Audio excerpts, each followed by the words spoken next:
What's going on, everybody? Hotep family, Ashe to all my people out there. Welcome back to another episode of My Unapologetic Perspective. Um, this is the podcast where we give our point of view of controversial topics from my experience, Black history, and knowledge as African Americans. Black history presently lives in us so we can continue to excel into the future. It's one thing to know Black history, it's another thing to take advantage of what the people in Black history did for you. In the words of Malcolm X, there will come a time where Black people will wake up and become intellectually independent enough to think for themselves. And we believe we are at them times. I am your host, Martre Baker Stevens, and to the right of me is Shaquan Battle. Hello. And to the right of him is Jerome Battle. What's up? We appreciate all the love and support we've been getting on social media, on YouTube. The numbers continue to go up, the comments continue to go up, and we are flattered. But we do encourage everybody to do their own research. We do encourage everybody to read themselves, to watch documentaries themselves, and to put their best foot forward to educate themselves. That's what this podcast is for. But today we have another important topic that we're going to jump back into, which is talking about the African Americans within STEM, which is science, technology, engineering, and mathematics. One of the most important things about Black history, and the current situation for Black people. And again, a lot of times people don't take this seriously. It's number one, it's because they're not educated on what it means. And number two, it's not looked at as the cool thing. It's not looked at in our culture as being the intellectual people aren't the people who get the attention, right? Because they're not singing, they're not dancing, they're not athletes. A lot of people don't understand how intelligence pushed our race forward. Because again, they might not have been the people, with the in line with the civil rights movement. They not been the one that was giving speeches. They might not have been the one the incredible writings. They were behind the scenes doing innovative work that not only impacted Black people but impacted the world. Changed how we do our everyday things, changed how we live our everyday lives, and they are important. Because intellectually they're able to do things that very few people can do. They're able to solve problems that very few people can solve because they are intellectual thinkers. Mm-hmm. Give me y'all reasons on why this topic is important. Well, you just named a couple things to me that says perform, nigga. Right. Sing, dance, shut up and dribble. Right. All of those things are performative aspects. As a Black community, we often don't see tangible things far as inventing things. Mm-hmm. We see athletes, we see the rappers, we see, for me, Ken Griffey Jr. was the whole reason why I started playing baseball, because I seen a Black guy playing baseball. That was actually good. Mm-hmm. So that's why this topic is important, because like I said, we in entertainment, we do it for the culture, but we don't own a damn thing in the culture. Right. So LeBron James, as great as he is, his boss is white. Right. Jay-Z, as great as he is, he still has a boss. Mm-hmm. And these inventors don't have bosses. A lot of these inventors had things stolen from them. Mm-hmm.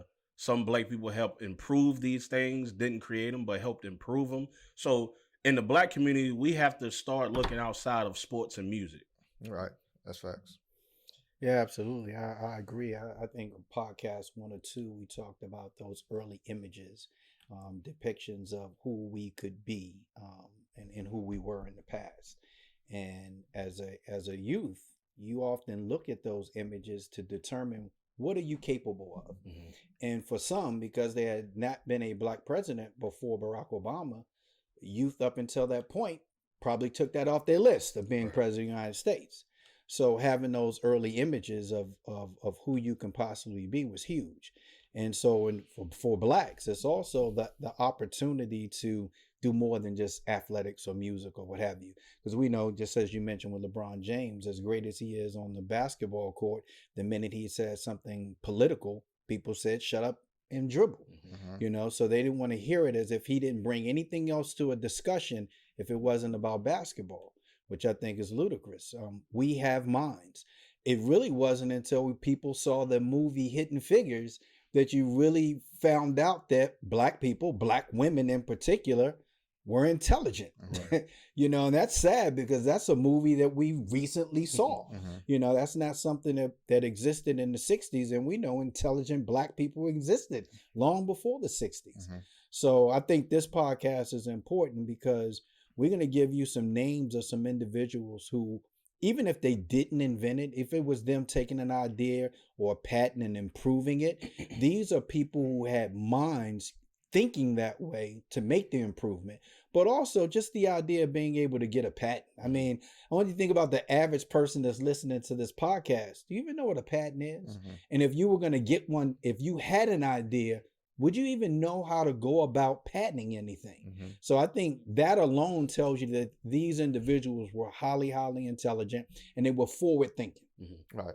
And because of, you know, racism and history, a lot of times in America, it centers around white America being the intellectuals, right? And black America being the bodies, being the culture, being some vocal leaders, some vocal writers, right? But not necessarily the intellectual field of, you know, just think about how many people that you learn about that were intellectuals in school. You know, maybe George Washington Carver outside of, you know, Frederick Douglass writings and all of those things, but just George Washington Carver that was part of the STEM program that you probably learned about in school. Other than that, you probably didn't learn about anything. You know, the Hidden Figures movie, great movie. The title was the best thing, right? It's the hidden figures in our community, right? It's the people who are behind the scenes that most people don't think about that contributed. Because when you talk about NASA and the landing on the moon, you're mostly talking about the people who were on the space shuttle. You're not thinking about the women who are doing the mathematical equations in the background, right? Same thing for civil rights movement. Martin Luther King. He wasn't the smartest person in school. It was the people behind the scenes providing him the information. Right. He was just a great spokesman. Absolutely. So when you look at that, you know, a lot of black people are still shocked when they hear about black scientists, botanists, composers, and inventors. You know, they're still shocked about, oh, wow, that, like, because you've never learned about that. But if we tell you that we won 8 Olympic gold medals, that doesn't shock you. That doesn't shock you. If we tell you that we created this genre of music, that wouldn't shock you. But telling somebody, hey, you know, a black person invented this. The modern day way that this is invented, a black person, you know, took this and made it a lot better. Like a lot of people are still don't wrap that around their mind. Because when we think about black people in America, we're not just talking about building America. We're not just talking about building the culture. We're not just talking about protesting and marching and politics. We're talking about people who change the narrative, because we have to understand, going back to slavery, the narrative was that black people were strong, black men and women. That's right. You know, they could do the body work, but intellectually that they can't think on this level to be able to do these things. And when you had people come out and create inventions, they said, wait a minute, these people aren't, you know, as inferior as we think we believe that they are. And those people who contributed in the math, science, technology, and engineering helped change that narrative. And they're still changing that narrative. I was listening to 19 Keys and Tariq Nasheed have a conversation, and they were talking about how, you know, a lot of times when you get these black kid geniuses, the 10-year-old, 11-year-old, that go to college at an early age, that score this on the SAT, a lot of times black people don't even bat an eye. But what white people do, people like Yale offer them scholarships, right? You put them into their classrooms and we take your intellect and we use it for what we need. Black people don't look at it that way. We gravitate around the kid who can score 30 points, you know? And then once that kid get older and everybody forgets about him because life didn't pan out or you didn't make it to the professional level, that kid that went to Yale, he's doing something behind the scenes that's impacting the world. But that kid never feels the credit is due in his community because he was just an intellectual. He wasn't an athlete. And he's going to be behind the scenes. So most of those black child geniuses you hear about, you never really hear their name again. You never hear about them again. But you know they're doing big things when you see them, and they driving extravagant cars and living in big houses, right? So that once again they're behind the scenes, and I watched the podcast. I'm not gonna tell you who the person was because there's a lot of things that are inappropriate for people to be watching. But that's one of the things they talk about is exploitation of Black talent is just not relegated to sports music. It's also relegated to science. Right. That, yeah, it's great. You're going to pay these individuals a lot of money, but you'll never read about them in a history book, right? So it comes to that point. Sometimes what's more important, the money or the fame? Right. We usually choose the money unless there's weed involved, because we've seen professional athletes give up millions of dollars to be able to smoke weed, right? We've seen that, Ricky Williams. We've seen that, you know. So for us, it's about trying to figure out what's most important to us and then making that your platform. And I think we control that narrative in a lot of situations. So let's just say I was a child genius at 12. I don't have to go to Yale because that's considered the prestige school. Right. I can choose another route to go. Right. And I think that's where we have to be more influential in the Black community, is saying just because it's white doesn't mean that it's right. You know, and I think that's where we sometimes fall short, because we chase that dollar just like anybody else. Right. So when we talk about commercials and we talk about people that are being, you know, popular, they're being popular because of music, or they're being popular because of athletics, they're chasing that money. Right. And we can't knock them for doing that, because the average person's going to do that. Right.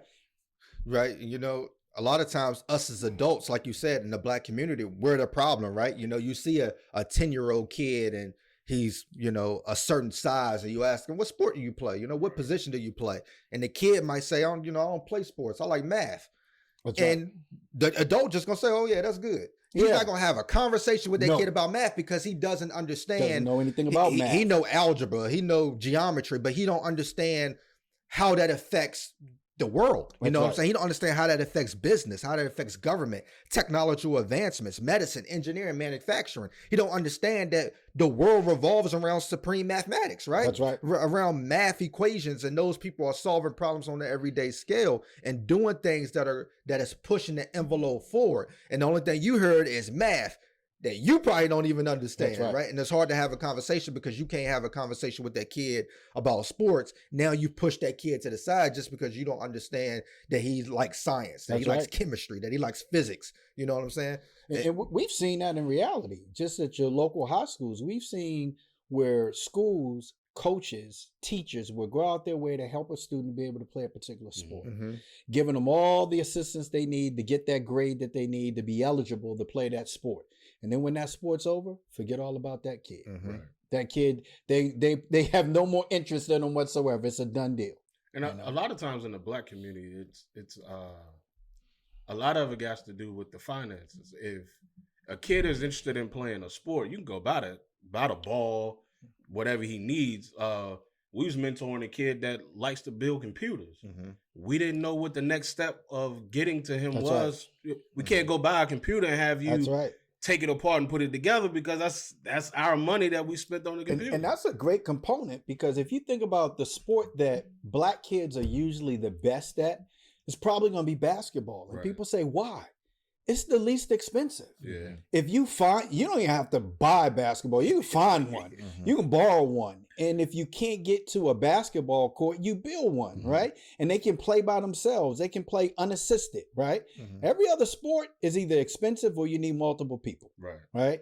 And so that's why we excel at basketball, because it's essentially a free sport. I mean, if you take Bake's daughter as an example, we could talk about, we got kids that play sports, so we could talk to those kids all day about sports. But my niece does this little thing where she'll go about 10 minutes of asking you random questions about which one do you prefer, this, and eventually it kind of get on your nerves. But what she's doing is she wants to know, she wants information. But why do we shun her for doing that? But we could talk to other kids for hours about basketball and football and music and dance. You normally have a conversation, because it's really not a discussion. You normally have a conversation when it's something you have input in, right? So if it's something I know nothing about, that's not a conversation. That's you talking to me, right? So a conversation is a two-way street where I can offer some input. based on what we're talking about. Just like Bake said, you got a kid 6'5" and he in the 10th grade. He don't play basketball. Right. Yeah. You know, he's into math. Okay, Yeah. what am I going to have a conversation with him about? I don't know nothing about math. And that's how we think. You know, but unfortunately, that's a deterrent. Because what happens is now that child not really into mathematics anymore. Right. He's a closet mathematician. Because he wants attention too. He wants attention. Right. So he's not going to get it for that. So now he has to put that in the closet and go do something or talk about something else that people want to talk about, right? Because otherwise he's an outcast, right? And he's going to get bullied for it. Right. So the best way to avoid that is don't tell anybody I'm into math, Right. right? And then he's going to go out and try to play basketball, right? And then we're gonna ask, why is he out here? Why is he out now here? You didn't kill this confidence in two different areas. Absolutely. Right.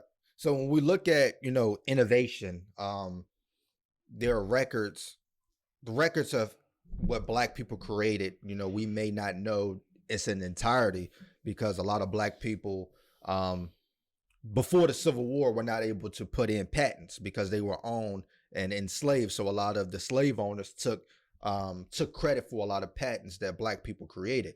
A lot of Black inventors had suffered from identity theft. Idea theft, because there were so many inventions by Black people that had somebody else's name on it. And one of the key things is that, a lot of white people thought that just because Black people were illiterate, that they were ignorant. They thought just because they were literate that they were ignorant, but that's ignorant to think. Just because a person is brought here and don't speak your language, they don't know your culture, you consider that to be illiterate. But they weren't ignorant because before they came here, they were scientists, mathematicians, engineers, and all of those things. And when they came here, they had to have a big adjustment. And even in slavery, most people just think when they think of slavery that they were out there picking cotton or picking tobacco or doing sugarcane plantations. Like, no, these people were blacksmiths. They were carpenters. They were cabinet makers. They were basket weavers. Like, they were doing all the types of jobs that you can think about. And they had to have ideas on, how can I make this easier? That's what they did. It's believed that, Eli Whitney, who invented the cotton gin, but there are stories that talk about how Black Sam, his slave, and his dad helped with the idea of inventing the cotton gin. Why would Eli Whitney want to make it easier? He ain't the motherfucker out there. Yeah, absolutely. He ain't the one that's got to put his hand in the cotton and that ball, basically mess up his hands and have his fingers bleeding. It's just knowing Black people. I know it was somebody out there like, yo, dog, how can we make this easy? You got to. You know it is. We talk about, we do want to tell you this, though, before we get into names. We do want to preface it with, when you do your research, you're going to have to go one step beyond just looking at the first thing that comes up for Google. In Google, you will see that there are a lot of websites that are pro-Black inventors that are going to tell you, when you look up peanut or peanut butter, that George Washington Carver invented peanuts or he invented peanut butter. All right. Not true. All right. Just go a step further and do a little more research so that you're being accurate. We can't stress this enough, that you're always going to have people who are going to overemphasize the contributions of Black people. And I know we're thinking that's impossible because we know this country was built on the backs of Blacks. We know that. Right. But at the same time, all we have to do is tell the truth. We don't have to add to it. All we have to do is tell the truth. But in order to do that, you have to find it first. And it's going to require you to do a little more research when you start looking at Black inventors. So we want to be clear on that. We invented a lot of things, but there are some things attached to us that we did not invent. We may have made improvements to it. And then there's some things that a white American is taking credit for, but a Black American actually invented it. So just do your due diligence when you're doing this, and don't just say, hey, Black man created shoes. Just be realistic with yourself and say, if a Black man created shoes in 1883, what the hell were we wearing before that? Just do your due diligence. That's all we're asking you to do. Facts. There was also a slave named Joe Anderson who worked with his slave owner, Cyrus McCormick, on developing what they call the famous Reaper. but some free black men came up with technology advances. But even just because you put in a patent don't mean that patent was going to be accepted. That's right. So when a lot of these black men put in their patents, the patent office was looking like, how the hell did you do this? That's right. Like why should we accept this when Show we me don't your even work. when we don't even think that you're capable? Show me your work. Right. So a lot of times they put their patents in white lawyers' names because again, you even had to have some money to be able to put in the patent for the patent office. That's right. So a lot of times the white lawyers, if you go back and look, a lot of white people have their name attached to an invention when it was actually an enslaved person like Benjamin Montgomery, who did the propeller for steamboats. His owner was the brother of Jefferson Davis, that was the president of the Confederacy. Right. And they tried to take credit for his invention. So you're going to see a lot of those type of things. But when we look at, what we created, that we talk about the high intelligence, but a lot of these people, they didn't have formal education, right. Especially early on, before the Civil War and after the Civil War, you're going to hear the word self-taught a lot when it comes to these people, which means is they had some books, and they had some ideas, and they taught themselves how to perfect it without the elementary schools and the schools that other people had without going to these famous universities. They were able to self-teach themselves to create better things because they were, again, they might have been illiterate, but they weren't ignorant. That's right. Right?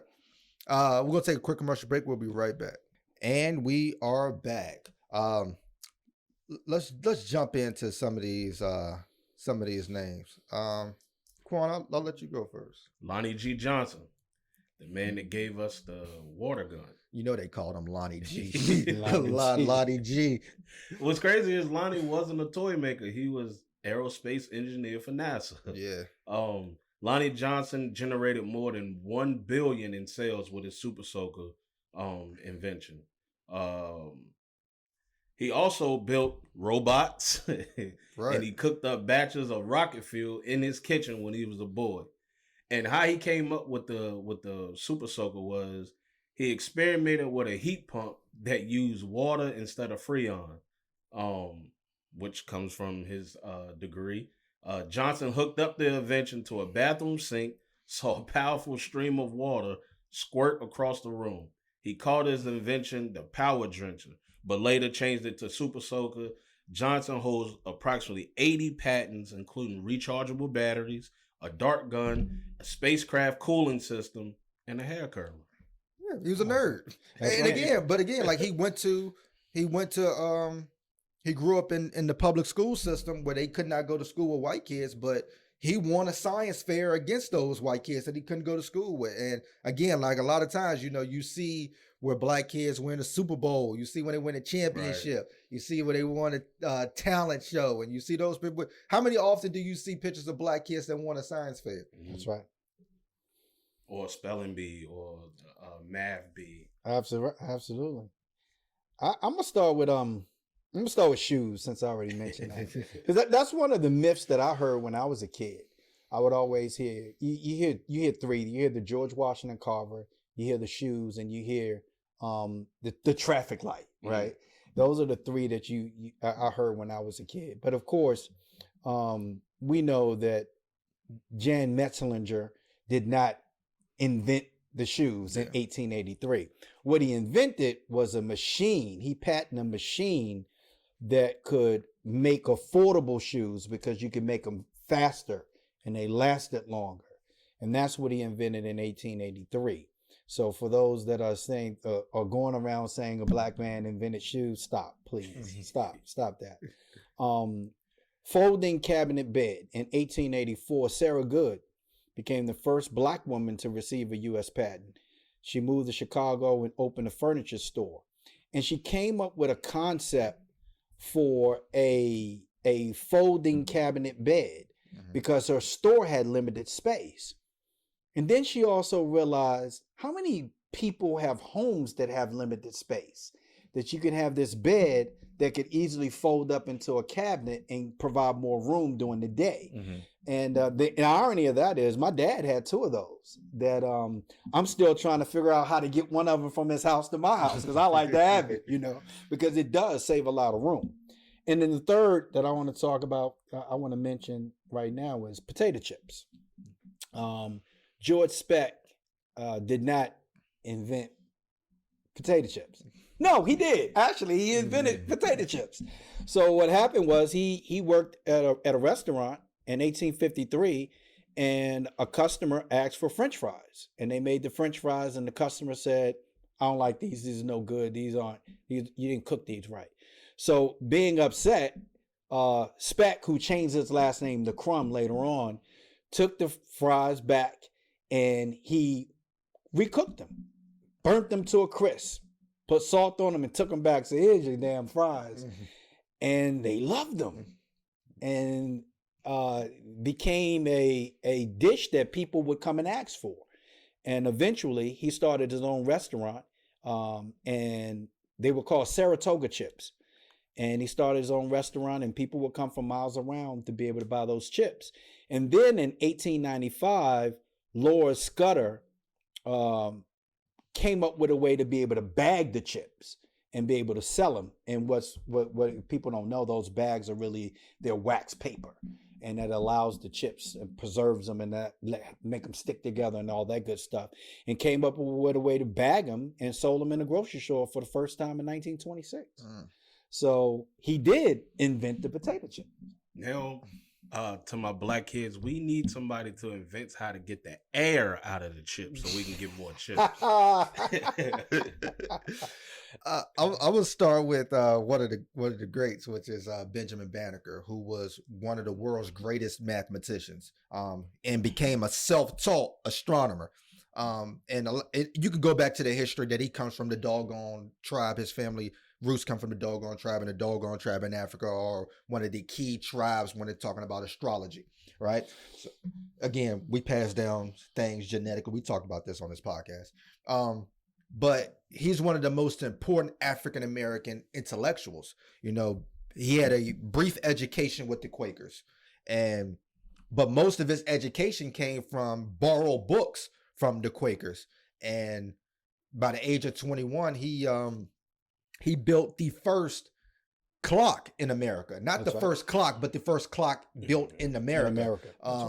He built it mostly out of wood, and it basically lasted for 40 years, still telling the right time until it actually burned up in the fire. He used the pocket watch of someone else. A neighbor. Yeah, a neighbor had a pocket watch, and he said, "Hey, can I borrow that for a few days?" So he could break it. He took it apart to see how it worked, and then he invented a clock using the same concepts as how that pocket watch worked. And then again, with this self-taught astrology, he began to predict solar eclipses, lunar eclipses, climate change, the weather. Yeah, he produced almanacs, like years of agricultural almanacs and astrology almanacs, to the point where this is one of the key things is he sent the almanac to Thomas Jefferson with a letter that basically said, "Hey, the narrative that y'all are pushing that we're not smart enough is incorrect." And Thomas Jefferson, after reading and looking at the almanac and seeing how accurate he was in some of his predictions,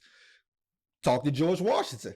And George Washington made sure he was hired on the planning committee of designing Washington, D.C. That's right. And he was on that committee. And again, there's two stories to this thing, but I'm gonna give you both of them again. I'm gonna give you, and you draw your own conclusion about what happened. A lot of people believe he was just one of the people who helped design, and he was on the planning committee. There's also another story that says the person who was the head person of design that created the blueprints and designs for it basically walked off. Lafont. His name was Lafont. Yeah, he was a Frenchman, Lafont, right? yeah. Right, a Frenchman, right? And when he walked off, they came to Benjamin Banneker and said, "Can you finish the job?" And he told them, yeah. He remembered what the blueprints was and done it in 2 days, 2 or 3 days, finished the building of Washington, D.C. And some people also believe, being that he knew the blueprints by mind, that he designed the blueprints. Again, we talked about this off air before, that if I'm doing the blueprints, that's coming from my mind. You know what I'm saying? It's hard for me to invent something without the blueprints. It's hard for me to come up with a concept without the blueprints. The blueprints is one of the first things that comes from the mind. So if I'm doing somebody else's blueprints, did you invent it? Did you design it? Or did I invent it or did I design it, right? So when we look at what Benjamin Banneker was able to do from an intellectual standpoint, he changed the narrative for Black America, somebody that was intelligent enough to create, design, predict, and do all of this again without a formal education. That's right. And for people that really want to know what that entails, if you Google Washington, D.C., you can look at how the streets run. Right. And how everything has purpose. And mathematics. Mathematics. Mathematics. Everything in the way that it's designed is mathematical. And it's a point behind everything that's done with building of that city. Something that LaFont would not have been able to do. He didn't know the area. Benjamin Banneker did. Right. In fact, Benjamin Banneker is one of the few Black people that we learned about. We actually learned about him in school. You actually told me about him a few years ago when I did more research. In the northern part of the United States, they taught this in school as part of the curriculum, but not here. Right. I knew about Benjamin Banneker before people down here even knew who it was. Who was Benjamin Banneker? Which was a surprise to me because I thought curriculums were the same all around America, and people down here had never heard of them. So Benjamin Banneker was instrumental in the development of Washington, D.C. And if you Google it and you take a look, you'll see why. Look at his background. Look at what he was able to do with the clock. And you will see resemblance in the design of Washington, D.C. George Washington Carver and the peanut is all we learned. I want to talk about, since I mentioned the traffic light, Garrett Morgan was the first Black person in Cleveland, Ohio town to own a car. And what he did was the guy's name was William. I'm not even trying to pronounce his last name, but he was from San Francisco. He actually patented the first automatic traffic light, but it only had two lights. It was red, green. But after Garrett Morgan witnessed several severe car accidents at intersections in the city of Cleveland, he expanded the traffic light to add the yield component, which is the yellow light. And that's something that he actually did. Right. So he didn't invent the street light, but he invented the 3-light system that we currently use today. Can you imagine driving it is green and all of a sudden it's red? You just like, and obviously that's what was happening. And we think like that. We go, well, here's the thing, and this is my story. So my story is usually my mess ended up being my message. Right. In the United States, when you think about the development of laws, it's because there was a mess, and you came up with a law to kind of straighten it out. And then that's what happened. Yeah. The street light was something to fix a mess, but it wasn't quite good enough. It was good enough at the time, at least in thought, but that's exactly what happened. You halfway through it. The light is green, and it turned red, bam, So there was no pause. So you had to create that pause, and Garrett Morgan did that. Garrett Morgan also developed what he called the safety hood. And he noticed how firefighters were being killed by smoke on the job. So he invented a hood, which was a gas mask, basically is what it ended up being, to prevent firefighters from inhaling smoke when fighting fires. So Garrett Morgan was very instrumental in two things that still exist today. Absolutely. I'm going to go Mary Keener. I'm going to spell her last name because I might not be pronouncing it right. It's Kenner. And she did a lot. She began inventing at the age of 6. When she attempted to invent a self-oiling door hinge. Her maternal grandfather, Robert, was also an inventor. He invented a stretcher with wheels for ambulances. In 1914, her father patented a clothes presser that could fit in suitcases. They came up with they invented a board game called Family Tree-dition. She also, her ideas were crazy. This is some of her ideas, including a convertible roof that would go over the folding rumble seat of a car, a sponge tip at the end of an umbrella that would soak up rainwater, a portable ashtray that would attach itself to a cigarette pack. Her first patent was in 1957 for a sanitary bed, which we know today as pads. That's right. While she originally invented the sanitary belt in the 1920s, she couldn't afford a patent. We talked about that earlier. Most black people couldn't afford it. Over time, she improved her earlier version and other versions that were patented before hers. I'll read that again. Over the time, she improved her earlier version and other versions that was patented before hers. The Sun Nap Pack Company got word of this invention in 1957 and contacted her for her invention. However, once they discovered she was black, they declined. Of course. Beltless pads were invented in the 1970s. As tampons became more popular, women stopped using sanitary belts. She also came up with she did get these patent for a walker or a wheelchair that included a hard surface tray and a soft pocket for carrying items. Her sister invented a toilet paper holder. They patented that in 1982. Her final patent, granted on September 29th, 1987, was for a mounted backwasher and a massager. And still to this day, she hasn't received any awards or formal recognition for her work.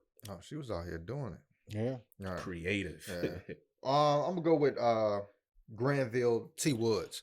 Granville. Yeah. We talked about him before. Yeah, he was a prominent inventor and electrical engineer. He was actually the first African American after the Civil War to be considered an electrical engineer. That's right. So you had George Washington Carver being the first bio engineer. You had Granville T Woods becoming the first electrical engineer after the Civil War. But he had over 60 patents. Now, when you Google this, you're going to see some say over 50, some say over 60. I've seen research that said he's had over 150 patents. Now, some of them may be he had put in applications and didn't get them. I don't know. So I'm gonna just go with over 60, or at least 60. So at least 60. we're gonna go with that. That's right.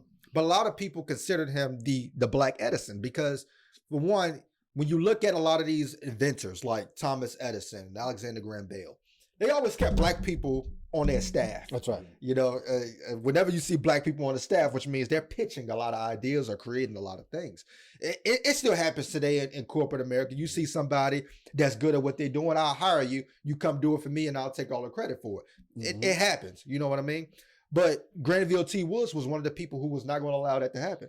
One of his first inventions was a communication system between trains. So y'all can communicate while you're going, and you also can communicate to the train depot so we can avoid any type of collisions or things like that. Things that trains and subways and all of that still do today. Well, Thomas Edison went to court and tried to say he invented it.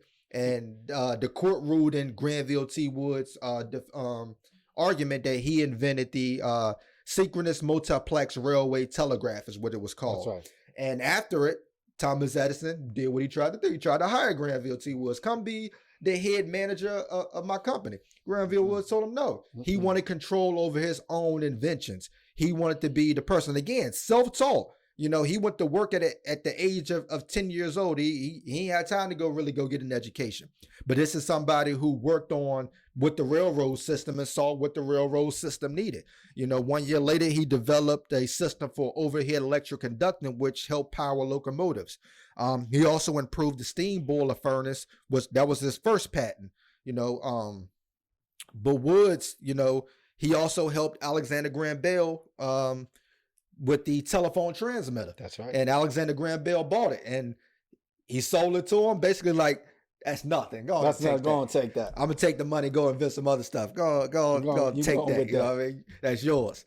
But he also helped create what they call the third rail on the electric powered transit system. This is a subway still used today. Yeah. So when you look at what he was able to do, you're talking about an intellectual black person who put his name right up there beside two of the greatest inventors, and Alexander Graham Bell and Thomas Edison. But you most of the time in your history books, you'll read about them too. You won't read about Granville. Granville won't be in there. Yeah. Granville won't be there. Yeah. I'm going to talk about the blood bank. 1939, Charles Richard Drew was a doctor, studying at Columbia University, came up with a process that allowed them to create a blood bank. He was able to, I'm going to read this, discovered a method of separating red blood cells from plasma, then storing the two components separately. This process allowed blood to be stored for more than a week, which was the maximum at that time. He took these findings, documented, and that document led to what we consider now the first blood bank.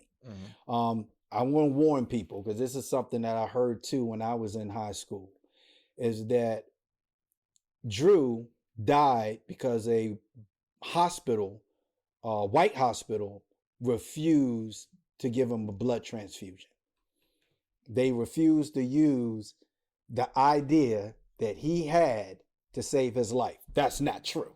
So I'll warn you guys when you start Googling, because you will read this story if you Google Dr. Charles Richard Drew. That's not what happened. He was in fact in a car accident. I just find this, that the irony is just, he was in a car accident with 3 other black physicians from Howard University. So you got 4 black physicians in a car in North Carolina in 1940s, and they have white hospitals and black hospitals. And they had an accident, and the hospital nearest to them was a white hospital. Only 2 of the people were injured severely, Drew and then another guy, and they took both of them to the white hospital.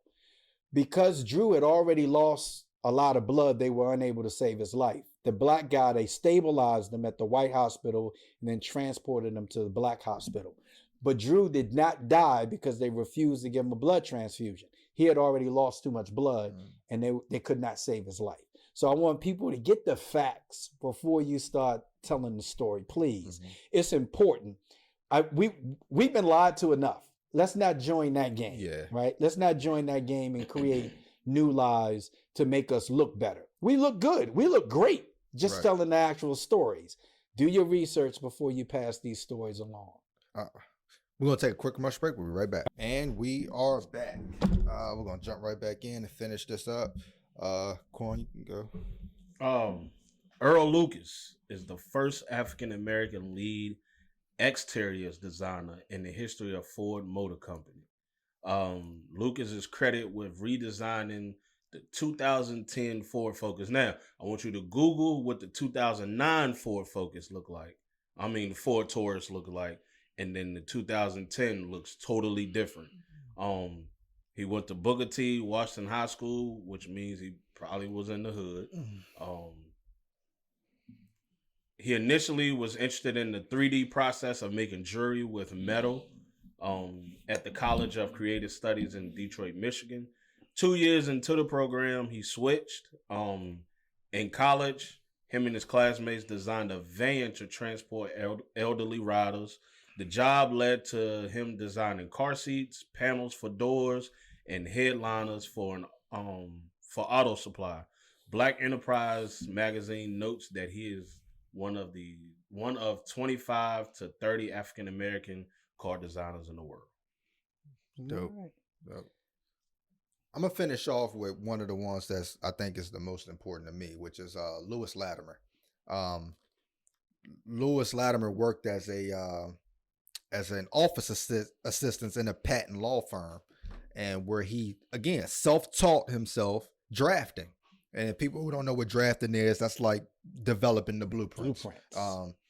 And he quickly began to experiment with ideas and inventions. Over the course of his draftsman, this is something key. He helped Thomas Edison and Alexander Graham Bell design some of their inventions. But when you read about Lewis Latimer, when you read about Alexander Graham Bell and Thomas Edison, there's a key word that stands out to me. They weren't looking for him. Yep, they did. They sought out Lewis Latimer, which means he was the best at what he did. When the 2 greatest inventors that they claim went looking for him. And that just shows you that he wasn't just smart enough for black people, he was smart enough for the greatest minds that we talk about in the world. And again, that does away with some of those stereotypes. And one of his first patents was improving the toilet system on the railroad cars. And he grew popular and prepared drawings for Alexander Graham Bell for the telephone. He eventually worked for a light company that was rival to Thomas Edison on developing and perfecting the light bulb, because the light bulb that Thomas Edison was using, it was better than candles, but it was expensive and it was going out within a few days. And Lewis Latimer came up with the light bulb with the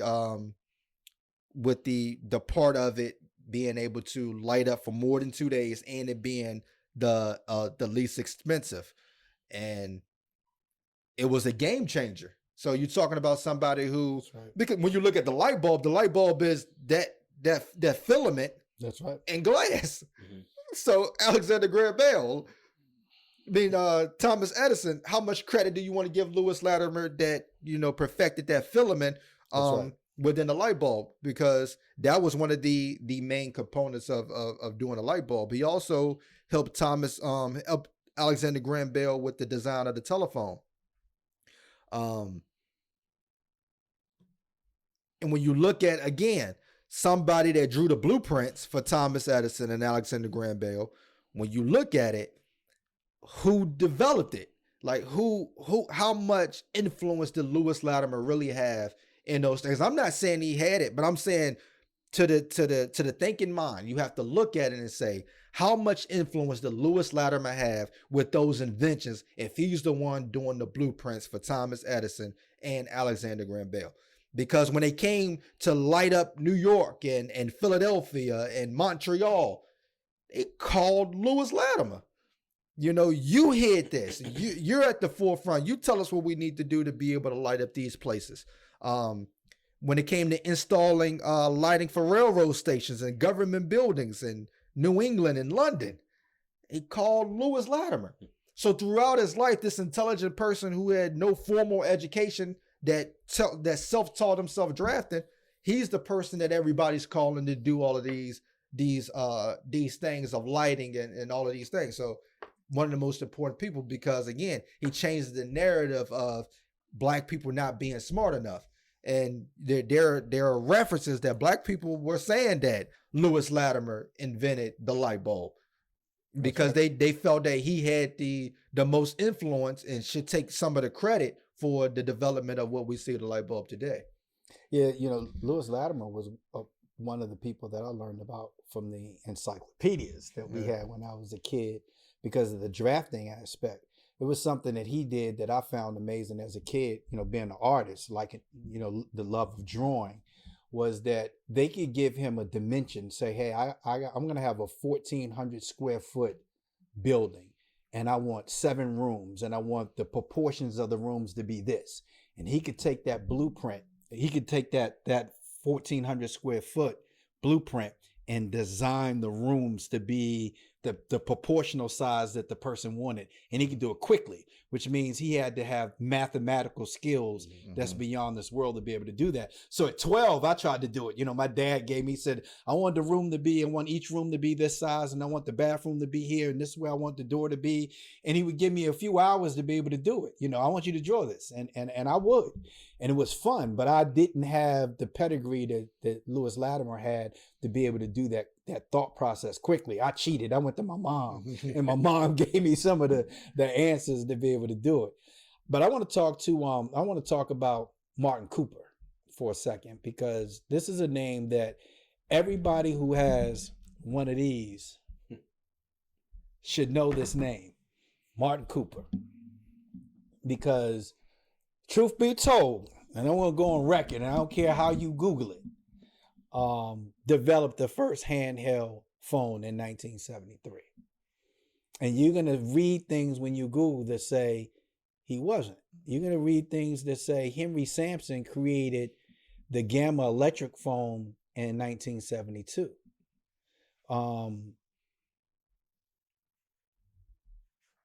But we created it. We created the cell phone. We created the cell phone. Just by being able to create something that could preserve energy. Right. So that's a fact. That is a fact.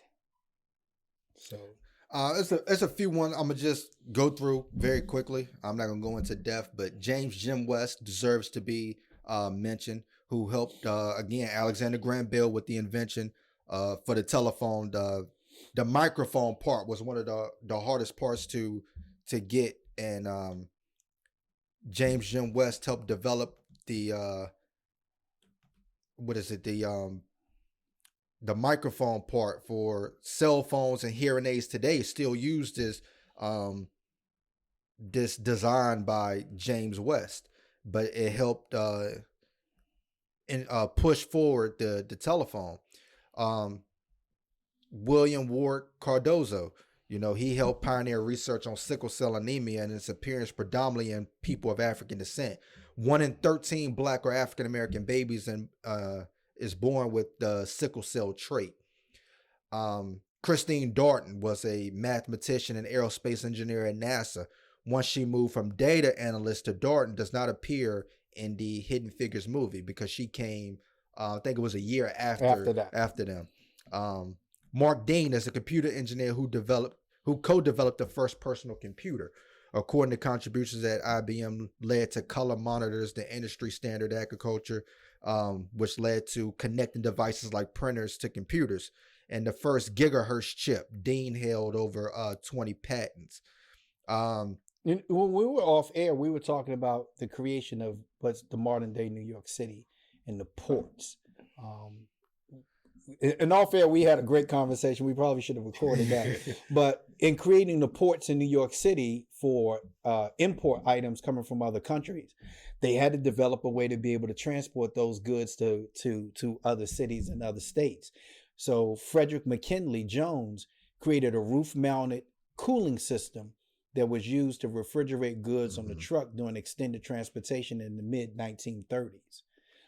He received a patent for this invention in 1940 and co-founded the U.S. Thermal Control Company, later known as Thermo King.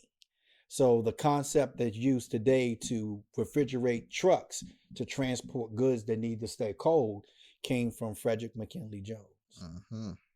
Valerie Thomas, a scientist inventor best known for inventing delusion transmitter in 1980, and this is the 3D imaging and 3D televisions that's still in our movies and our video games today. She again worked for NASA and transmit images from outer space like the first satellite. Alicia H. Parker, African American inventor famous for a patent of the central heat and use of natural gas in the 1920s. So when you look at a lot of these people, people like Gladys West with the GPS system. The influence and the contributions that intellectual blacks have made, again, not in this country, not just in this country, but not just in the black community, but through the world. We have to be able to shine a light more on our intellectual people, because it's important for educational purposes that we're not just the people that sing and dance. Yeah, we're innovative as hell. So we're innovative in those areas. I don't know why people don't understand why we can't be innovative in the areas that we're in. And we could talk about the history and the building of the pyramids and the diversion of the Nile Valley and all of the great things the monuments that you see in Africa that translates over to America and all these other things. You can talk about all those things, whether you believe in it or not. But at some point, you have to look at the influence of black people in all of those cases. You know what I mean? And we didn't just build the railroads. We didn't just pick the cotton. That's right. Yes, we did those things, but there are also intellectual people who helped make things easier. They're all intellectual people who created things that people never thought of. So it's one thing to think inside of the box. It's one thing to think outside of the box. It's another thing to think as if the box doesn't exist. Was it one thing that you found that we were responsible for in terms of invention that surprised you? Totally surprised you, like, wow. If it's hard to surprise me now. Any of these people on the list, if you would have told me 10 years ago, I would have said, damn, I'm surprised. When you look at Granville T Woods, when I looked at, that probably just surprised me the most when I first heard it. Because you heard about Alexander Graham Bell and Thomas Edison, when you heard that Thomas Edison took this man to court to try to say he invented something that Granville T Woods invented. Like, damn. Like, yeah. Like that's serious, because you never see a black person put on a pedestal in science and math, right?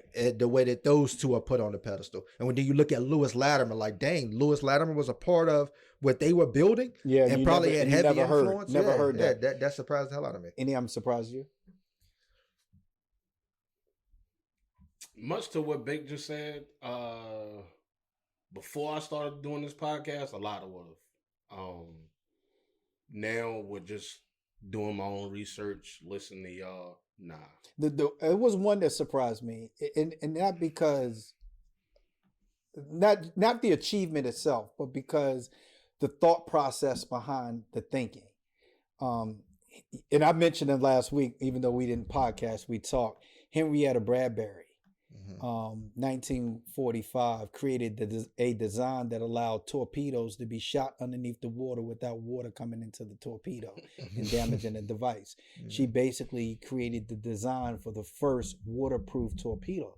I thought that just the fact, one, it was a woman, but to be thinking in terms of, it's kind of funny when you think about the telephone. You guys remember the skit from the comedian, whoever thought of, I want to talk to somebody who ain't even here. Shout out to Eddie Griffin. I want to talk to somebody who ain't even here. I want to be able to shoot a torpedo underwater. Yeah. Right? Just that thought process to say, how can we do that? I thought was amazing. And to find out that it was a black woman to create the first design to be able to do that, I thought was awesome. And it was surprising to me. Yeah, I think the reason why none of them really surprised me for the most part is me being black. So you just look at things, and white people probably can't really understand this, but as a black person, yeah, those are dumbbells that I'm looking at. But what else can I use them for?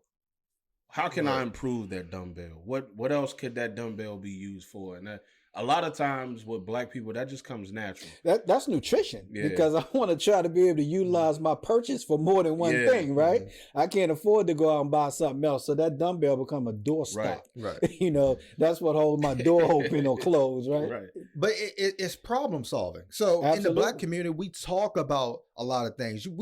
We have these thoughts. We're not going to neglect the fact that we don't have these thoughts on how can I make this better, because we're creative and innovative. I mean, you go into a black household, you're going to see things in places that you never thought you would see it somewhere else, because they took it and made something else out of it. We're the king of making nothing out of something out of nothing, right? So when you think about these, that black people have these thoughts, but a lot of times when it comes to this grand scale, we put that sole responsibility on white America because we don't understand the history. We're not taught that we did these things. We're not taught that we built these things. We're not taught these things. So we don't think that, we feel like it does not apply to us. That's right. When you're not taught these things, you put yourself into a box and say, oh, that's what white people do. They the ones to go out there and invent the shit. They the ones to get their names on it, because we're not taught about the Granville T Woods, the Lewis Latimers, the Benjamin Bannekers, and we don't put ourselves in those categories. You know what I mean? And that oftentimes, so you think of the stereotype of black people not being able to swim, right?